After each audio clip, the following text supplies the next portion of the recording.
Good day, kids! Our subject for today is science. And today, I will discuss to you about designing a product out of local, recyclable, solid, and/or liquid materials in making useful products.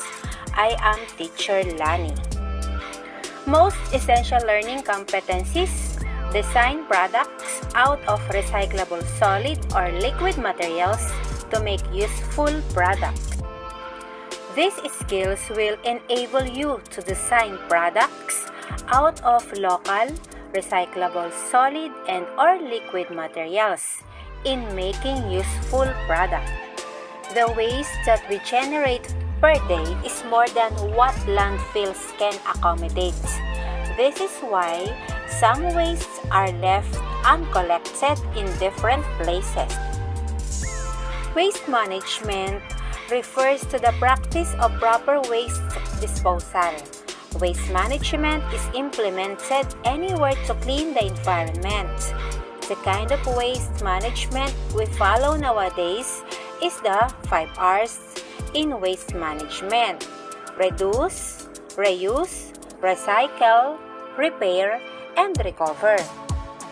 Waste management is the process by which materials that have been used, broken, disposed, and are no longer in good conditions are managed in a way that they can be reused, reduced, recycled, recovered, and repaired.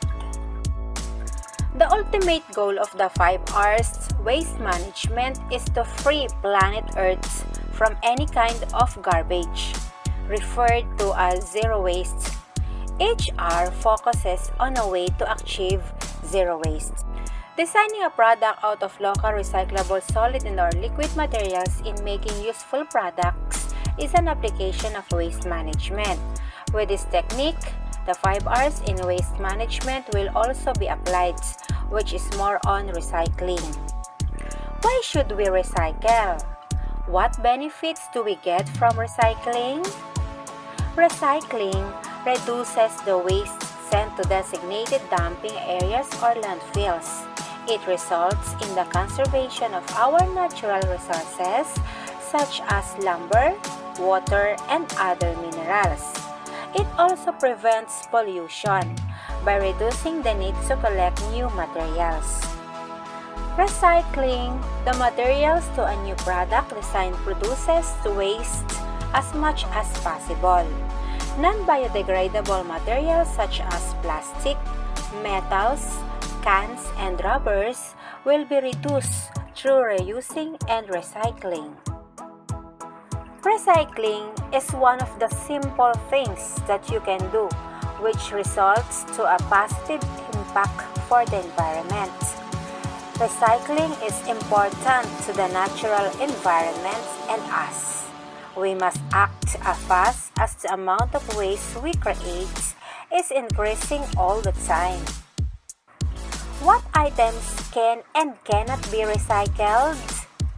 Almost all materials can be recycled depending upon its physical condition: wet or dry, whole or broken, cut to pieces, fragile or durable, among others. Items that can be cut into pieces include paper, glass, bottles, jars, plastics, clothes, metal cans, and others. Meanwhile, items that can't be recycled include used plastic wraps or bags, disposable diapers, syringe or medical waste, broken bulbs, and others.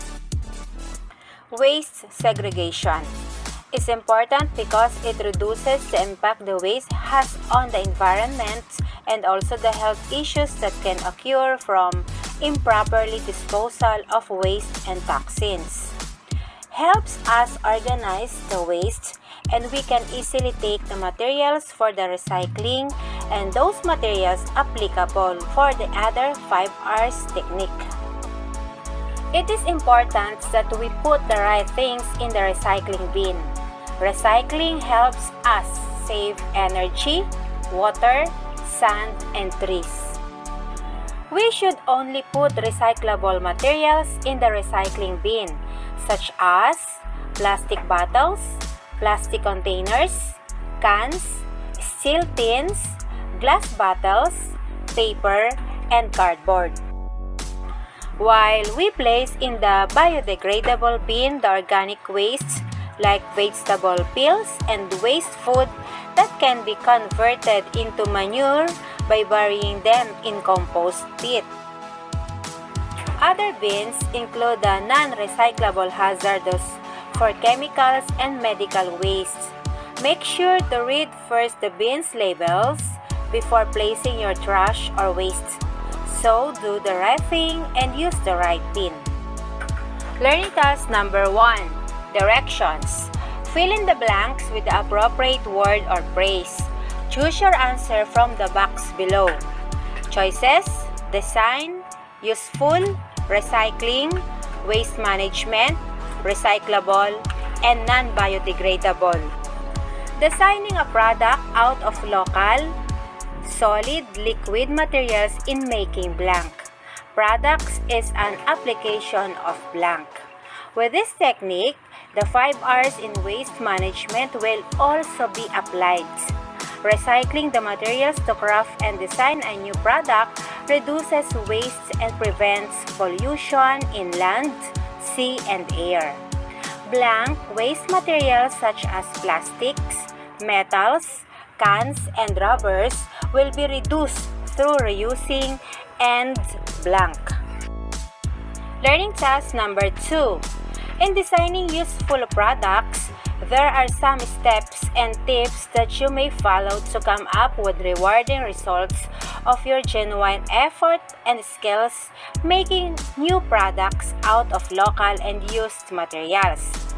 Steps and tips when designing a new product out of local and used materials at home. Number 1. Determine the available local materials that are largely available at home or in your nearby places and community. Number 2. Study the properties of these local materials or used, broken, damaged, or repairable materials. Number 3. Create new products that are useful out of these materials by adding some aesthetic sense on them by watching videos, TV, or looking for some references that may guide you in creating new materials. Number 4. As much as possible, seek help from elders to enjoy doing your activities in reducing, reusing, recycling, recover, and repair of materials to design local products that are useful out from these waste materials. To guide you in designing local products in the succeeding learning tasks, you will be using the rubrics Learning Tasks, Materials and Tools, Empty Glass Jar, Old Papers or Calendars with Decorations, Glue, Colored Paper, Yellow, Green, Orange, and Black, Scissors, Light Candles.